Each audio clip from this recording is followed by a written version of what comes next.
Welcome to the next level. मैं हूं आपका टीचर हारून और आज हम स्टार्ट करेंगे क्लास 10th के न्यूमेरिकल प्रॉब्लम्स और चैप्टर है हमारे पास chapter 10 heat capacity and mode of transfer of heat. आइए हम इसके न्यूमेरिकल प्रॉब्लम नंबर 1 की जाना बढ़ते हैं। 10.1 convert the specific heat of water joule kilogram per Kelvin into the units of joule per gram per centigrade। हमने basically इस unit को कन्वर्ट करना है, हमने इस यूनिट्स में। इन दोनों में अगर हम गौर करें तो जाउल और जाउल दोनों सेम है, इसको कन्वर्ट करने की जरूरत नहीं। पर केल्विन और पर सेंटीग्रेड ये हमारे पास इजीली कन्वर्ट हो जाएगा क्योंकि केल्विन जो है 1 केल्विन 1 सेंटीग्रेड के बराबर है और किलोग्राम से ग्राम में कन्वर्ट करना आपको आता है, जो कि बहुत इजी काम है। यहां पर अगर हम गौर करें, किलोग्राम के ऊपर माइनस का साइन है, इसका मतलब हम इसको चेंज करके नीचे लेके जाएंगे तो पावर प्लस में हो जाएगी। और यहां पर भी ग्राम्स के ऊपर -1 का साइन है, तो चेंज करके नीचे ग्राम्स में आ जाएगी। सो जब किलोग्राम से ग्राम्स में जाना है तो आपको मालूम है कि 1 किलो में 1 kg जो है हमारे पास किसके बराबर है, 1000 ग्राम्स के बराबर होता है। सो आपको पर जब -1 का साइन है तो आपको यहाँ पर ओवर की फॉर्म में 1/, की फॉर्म में लेके जाना पड़ेगा, ठीक है। तो आपको जब इस तरीके से करना है तो आपको डिवाइड करना पड़ेगा 1000 से, वरना अमूमन क्या करते हैं हम लोग, किलोग्राम को ग्राम्स में कन्वर्ट करने के लिए हम लोग बेसिकली हम किससे जा रहे हैं, हम लोग एक बिग वैल्यू से स्मॉल वैल्यू में जब जाते हैं तो मल्टीप्लाई करते हैं। तो हम लोग क्या क्या करेंगे, 1 किलो के अंदर 1000 ग्राम्स होते हैं, लेकिन चूंकि अब यहाँ पर किलोग्राम है तो मुझे बेसिकली उसको डिवाइड करना पड़ेगा थाउजेंड्स के साथ, ठीक है, ताकि पर ग्राम के अंदर आंसर आ जाए, ठीक है। इस तरीके से करके इसको कन्वर्ट करना है। सो आए हम आगे बढ़ते हैं। ये देखें जी, सबसे पहले केल्विन में तो कन्वर्ट कर दिया, 1 केल्विन 1 डिग्री सेंटीग्रेड के बराबर है, तो ये देखें केल्विन 1 डिग्री सेंटीग्रेड के बराबर है, ये तो हो गया काम। और जाउल दोनों सेम है। अब पर किलोग्राम और पर ग्राम के लिए हम बेसिकली क्या कर देंगे, डिवाइड कर देंगे इसको 1/1000 से, ठीक है, सिंपल। और बाकी यहाँ पर हमारे पास जो स्पेसिफिक हीट है गिवन है कितनी, 4180, तो मल्टीप्लाई कर देंगे इसको 4180 के साथ, तो ये बन गया हमारे पास। और जब हमने इसको भी मल्टीप्लाई कर दिया तो यहाँ पर भी हमें 4180 के साथ मल्टीप्लाई कर देना 1 को, तो ये हमारे पास आ गया। और जब हम इसको सिंप्लीफाई करेंगे तो ये हमारे पास जाउल्स पर ग्राम पर सेंटीग्रेड के अंदर वैल्यू आ जाएगी, जो कि हमें फाइंड करनी थी।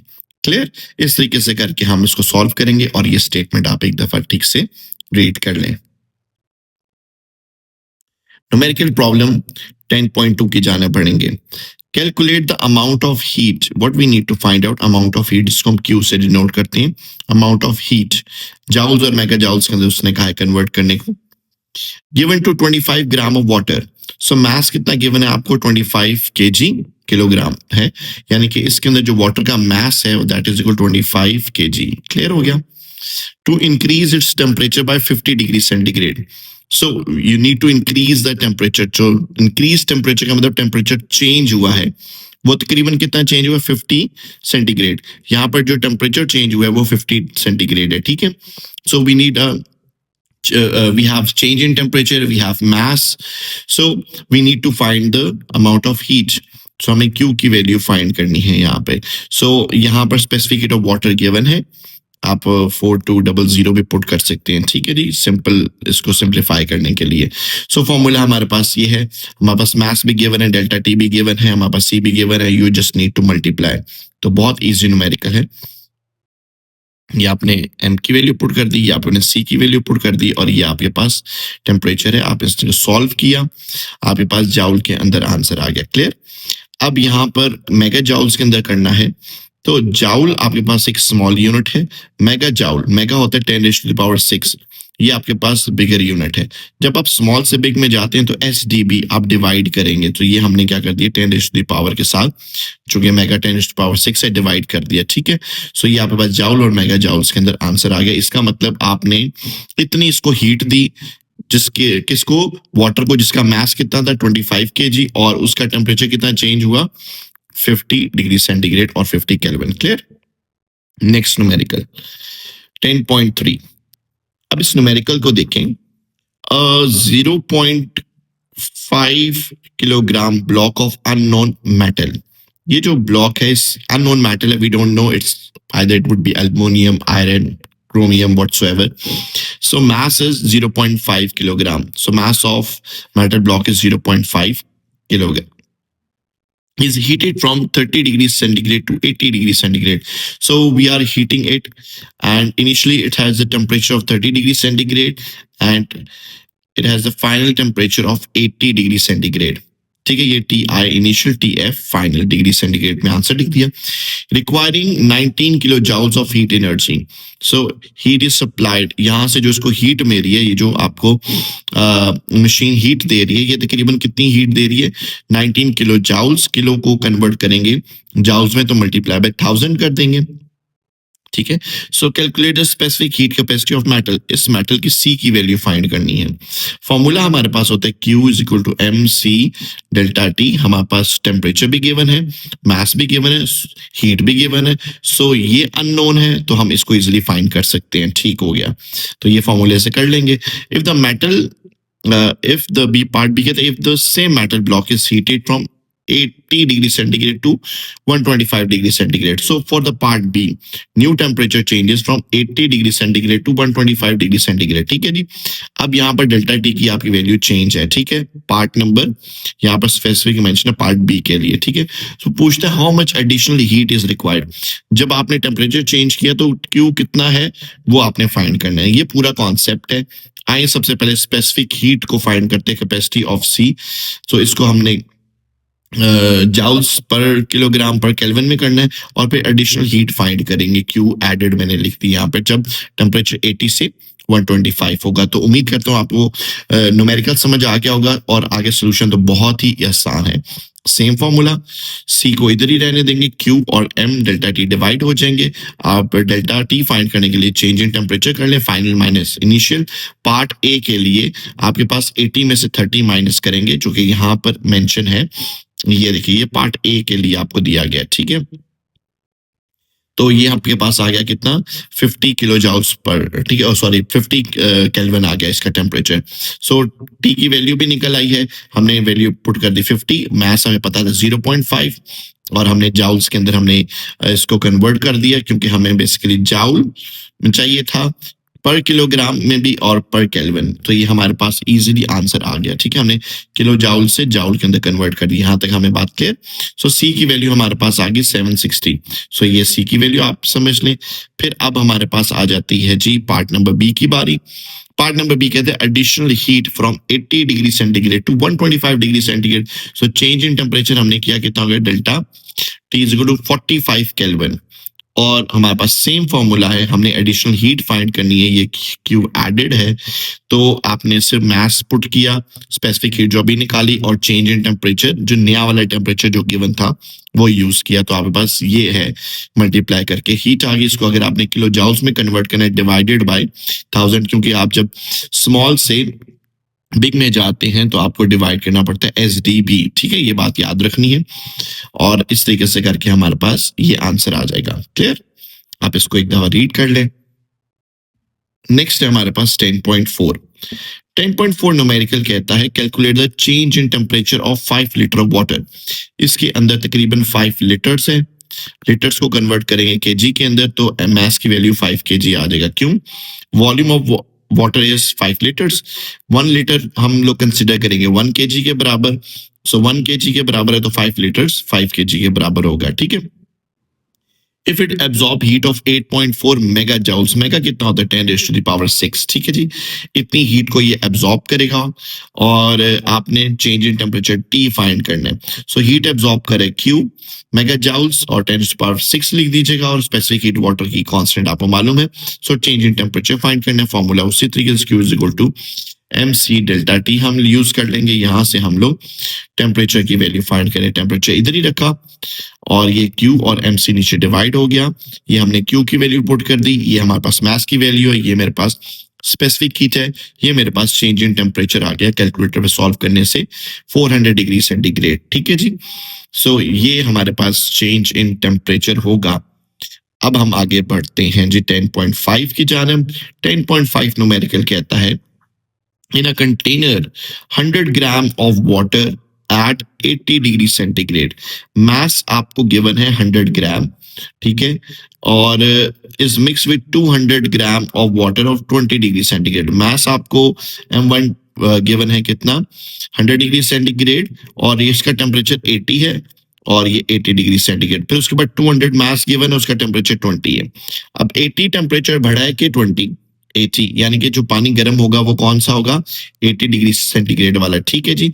और ये हो गया mass of the warm water then, क्योंकि यहाँ पे लिखा है 100 gram of water by at 80 degree centigrade mixed up इस एक पानी को, ये हमारे पास जिसका मास ये है और टेम्परेचर इसका ये है, ठीक है। फिर उसके बाद आ जाता है हमारे पास ठंडा पानी जो कि ये है, इसका मास कितना है ये और इसका टेम्परेचर कितना है, इसका टेम्परेचर ये, ठीक है, क्लियर। अच्छा जी, अब आपको बात गौर से समझनी है, मैं इसको जरा रिमूव कर देता हूँ ऐसे जैसे बच्चों की तरह लाइनें लगाई हुई हमने हैं। अच्छा जी, सो अब यहाँ पर बात को गौर से समझना है। स्पेसिफिक हीट हमें मालूम है, वो ये कि what will be the final temperature of the mixture. अब यहाँ से पानी गर्म डाल रहा है, यहाँ से पानी ठंडा डाल रहा है, इसका टेम्परेचर 80 डिग्री सेंटीग्रेड है, इसका टेम्परेचर 20 डिग्री सेंटीग्रेड है, ये जी 100 ग्राम है और ये जी हमारे पास 200 ग्राम है। अब जब डलेगा यहाँ पर तो यहाँ पर हमने चेक करना है, इसका टेम्परेचर नोट करना है, यहाँ पर थर्मामीटर डालें और चेक करें कि कितना टेम्परेचर होगा। जब 80 ग्राम एक से आ रहा है 20 ग्राम 80 डिग्री सेंटीग्रेड और 20 डिग्री सेंटीग्रेड दूसरे से आ रहा है। यहाँ पर शर्त क्या है जी, assuming no heat loss to the surrounding, मतलब सराउंडिंग में हीट नहीं जा रही, सारी की सारी हीट जो है वो आपके कंटेनर में आ रही है, ठीक है। So no heat loss to the surrounding और द कंटेनर, कंटेनर भी हीट नहीं ले रहा, बस पानी का टेम्परेचर चेक करें कि कितना नया बना है। So final temperature of the mixture हम फाइंड करेंगे। ओके जी, हम सिंपल सेम फॉर्मूला हम लोग यूज करेंगे, heat loss by hot water, hot water जो हीट को लॉस करेगा, heat gain by cool water, और ये जो कूल वाटर उसको गेन कर देगा और यहाँ पर मिक्सचर के अंदर एक नॉर्मल टेम्परेचर बनेगा, उसको हम फाइंड करेंगे। तो हम यहाँ पर देखते हैं कि ये Q की वैल्यू आ जाएगी MC डेल्टा T, ये भी Q ये हॉट के लिए और ये कोल्ड के लिए MC डेल्टा T। ये चेंज इन टेम्परेचर है T1 minus TF, TF minus T2। अब since both are water, specific heat C यानी कि दोनों का जो C है वो क्या है same on the both, so it's cancel. तो हम ये C और C को कैंसिल कर देंगे, ये हमारे पास स्टेटमेंट बन गई। फिर आप गौर कीजिएगा, फिर यहाँ से आपने मेरे साथ जुड़ना है, हमने इस चीज को उठा के यहाँ लिख दिया, फिर हमने M को मल्टीप्लाई कर देना T के साथ, फिर M1 को मल्टीप्लाई करना TF के साथ, इस तरीके से M2 को मल्टीप्लाई कर दिया TF के साथ और M2 को मल्टीप्लाई कर दिया T2 के साथ। सो ये मेरे पास स्टेटमेंट बन गई। अब यहाँ पर गौर करें, ये मेरे पास माइनस में है TF की वैल्यू, ठीक है ना, इसको उठा के मैं इक्वल टू के इस साइड पे ले जाता हूँ, ये मैं ले आया, ठीक है। अब इन दोनों में से क्या चीज कॉमन आ रही है, TF कॉमन आ रहा है, तो पीछे बच गया यहाँ पर M1 और M2, ये मैंने लिख दिए। और ये जो M2 T2 है इसको इक्वल टू के हटा के आप किधर ले आओ, यहाँ पर ले आओ, ठीक है जी, इक्वल टू के साइड पे, ये साइड पे ले आओ, प्लस के साथ आ गया क्योंकि ये माइनस के साथ है, ये प्लस के साथ आ गया। अब यहाँ से जी हम क्या करेंगे, ये TF है इसको इधर ही रहने देंगे, M1 प्लस M2 को उठा के इधर नीचे डिवाइड कर देंगे, डिवाइड कर दिया। अब हमारे पास एक ये फॉर्मूला बन गया, यहाँ से हम लोग जो TF फाइनल मिक्सचर का टेम्परेचर था हमने जो फाइंड करना था वो हम फाइंड करेंगे। सो ये इसी फॉर्मूले के अंदर वैल्यू पुट करेंगे, ये जी फॉर्मूला मैंने यहाँ पर लिख दिया। ओके जी, M1 मास 100 था, दूसरे का मास 200 था, पहले का टेम्परेचर 80 था, दूसरे का टेम्परेचर 20 था, ये हॉट का था और ये कोल्ड का था, और नीचे M1 प्लस M2 किया, ये मेरे पास फाइनल टेम्परेचर आ गया 40 डिग्री सेंटीग्रेड। सो ना 80 रहा ना 20 रहा, बल्कि मिक्सचर का जो टेम्परेचर है मिक्स करके वो कितना बन गया जी 40 डिग्री सेंटीग्रेड, ठीक है जी। और यहाँ से अंदाजा हो ही गया होगा, आप नहाते हुए गर्म पानी ठंडे पानी को ऐड करते ही है ना बाल्टी में, तो ये देख लें जी, इस तरह करके टेम्परेचर डिफरेंसेस आ जाएंगे। नेक्स्ट है हमारे पास न्यूमेरिकल प्रॉब्लम 10.6। 10.6 है जी, 200 gram piece of unknown solid cylinder is heated to 110 degree centigrade. Okay जी, मास है सॉलिड का वो कितना है 200 ग्राम, इसका मास कितना है जी 200 ग्राम। क्लियर? अननोन सॉलिड सिलेंडर हमें नहीं पता है किस चीज का बना हुआ है। हीटेड टू 110 डिग्री सेंटीग्रेड, इसको जो आपने हीट किया इसका जो टेम्परेचर है इनिशियली वो कितना है टी इनिशियल, वो है जी 110 डिग्री सेंटीग्रेड। ये लिख दे, initial temperature of solid is this. Clear? आगे लिखा है जी, and then placed into the calorimeter containing 200 gram of water at 20 degree centigrade. ये क्लोरीमीटर है, इसका जो मास है क्लोरीमीटर के अंदर आपने क्या कहा है इन्होंने, वाटर लिखा क्या? हाँ जी वाटर है। सो ये हमारे पास पानी है मौजूद, ठीक है। इस वाटर का जो मास है वो है जी 200 ग्राम पानी डला हुआ है इसके अंदर, और पानी का जो टेम्परेचर है TW वो है जी आपके पास 20 डिग्री सेंटीग्रेड, ठीक है। The calorimeter has a mass of 60 gram. अच्छा जी, इस क्लोरीमीटर का भी जो है ना मास है, इस क्लोरीमीटर का मास जी 60 ग्राम है। पानी का मास 200 ग्राम है, फिर उसके बाद इस पीस का मास भी 200 ग्राम है, पानी का भी 200 है, लेकिन क्लोरीमीटर का जो मास है वो 60 ग्राम है। ये जो क्लोरीमीटर है जिसके अंदर पानी डाला हुआ है। अच्छा जी, 110 डिग्री सेंटीग्रेड इस मेटल पीस का है, या मेटल है ये जो भी सॉलिड है, ठीक है। पानी का जो टेम्परेचर है वो 20 डिग्री सेंटीग्रेड है, क्लोरीमीटर जो है वो 60 ग्राम का है, और इसका टेम्परेचर हमें फाइंड करना है जी किसका, स्पेसिफिक हीट कैपेसिटी दे दीजिएगी है जी आपको क्लोरीमीटर की। Final temperature of the system find करें। अच्छा, अब फाइनल टेम्परेचर सिस्टम फाइंड करें सॉलिड वाटर एंड क्लोरीमीटर का, ठीक है जी। और जो टेम्परेचर फाइनल दिए गए वो 35 डिग्री सेंटीग्रेड है। Final temperature of the system 35 degree centigrade. So assume no heat loss to the surrounding, कोई भी हीट लॉस नहीं हुई। आपने जस्ट बताना है स्पेसिफिक हीट कैपेसिटी आपने बतानी है सॉलिड की, इस सॉलिड की स्पेसिफिक हीट कैपेसिटी CS कितनी है। सो फॉर्मूला जो सिंपल हमारे पास गिवन है हम उसी को यूज करेंगे। हीट लॉस्ट बाय सॉलिड, जो सॉलिड है ये जितनी हीट लॉस करेगा, हीट गेन बाय वाटर, पानी भी जो पानी है उतनी ही हीट को गेन करेगा, हीट गेन बाय क्लोरीमीटर, और क्लोरीमीटर भी उतनी ही हीट को क्या करेगा, गेन करेगा। अब जितना ये लूज करेगा क्लोरीमीटर और वाटर दोनों जो है वो गेन करेंगे। सो फॉर्मूला सेम लगाएंगे, हमारे पास ये Q की वैल्यू आ जाएगी MC डेल्टा T। ये Q सॉलिड है, ये Q वाटर है, ये Q क्लोरीमीटर है। सो MC डेल्टा T और MC डेल्टा T सेम। अब यहाँ पर अगर हम देखें चेंज इन टेम्परेचर जो हमने लिखा, उनमें से हम लोग TF माइनस T1 इसको कॉमन ले लेंगे। इन दोनों को कॉमन ले लिया, ये मैंने यहाँ पर कॉमन ले लिया, ठीक है। तो पीछे बच गया हमारे पास MCW और MC और C, ठीक है। ये जी वाटर का है और ये हमारे पास क्लोरीमीटर का है। क्लियर? ओके, अब हम क्या करेंगे, यहाँ पर वेरियस को पुट करेंगे। ये जी मास हमारे पास सॉलिड का, ठीक है जी। ये हमारे पास सॉलिड के स्पेसिफिक हीट जो हमने फाइंड करनी है उसको हम एज इट इज लिखेंगे CS। ये हमारे पास टेम्परेचर आ गया, किस चीज का टेम्परेचर है ये टेम्परेचर है जो आपके पास सॉलिड है उसका, ठीक है। इसका टेम्परेचर है ये, ठीक है, सॉलिड का।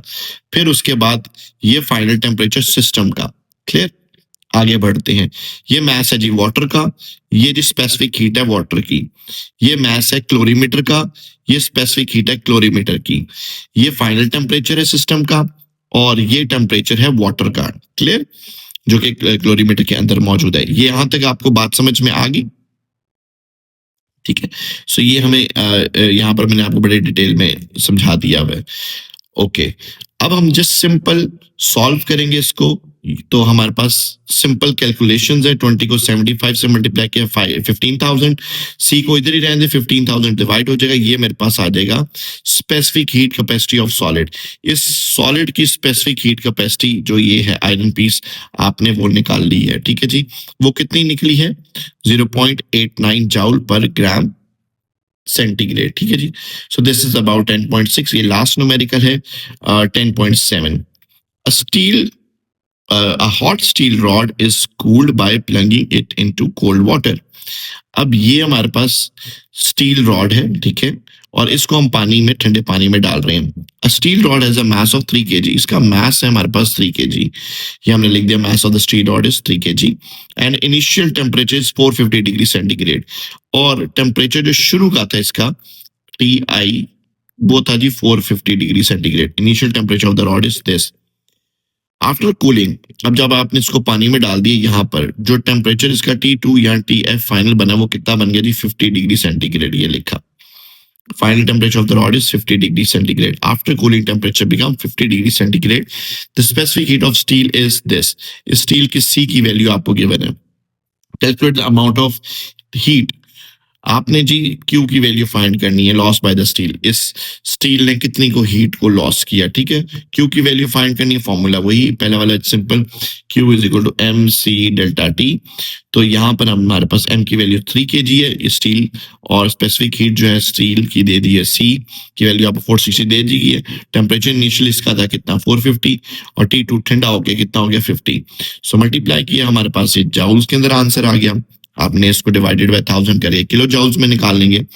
सो this is the heat basically जो कि इसने लॉस की है। सो उम्मीद करता हूँ आपको ये न्यूमेरिकल प्रॉब्लम समझ आई होगी। मैं चाहूंगा आप जरूर चैनल को शेयर करें, सब्सक्राइब करें, और ज़रूर जो है अपने फ्रेंड सर्कल के अंदर इस वीडियो को शेयर करें ताकि जो है और लोग फ़ायदा उठा सकें। God bless you.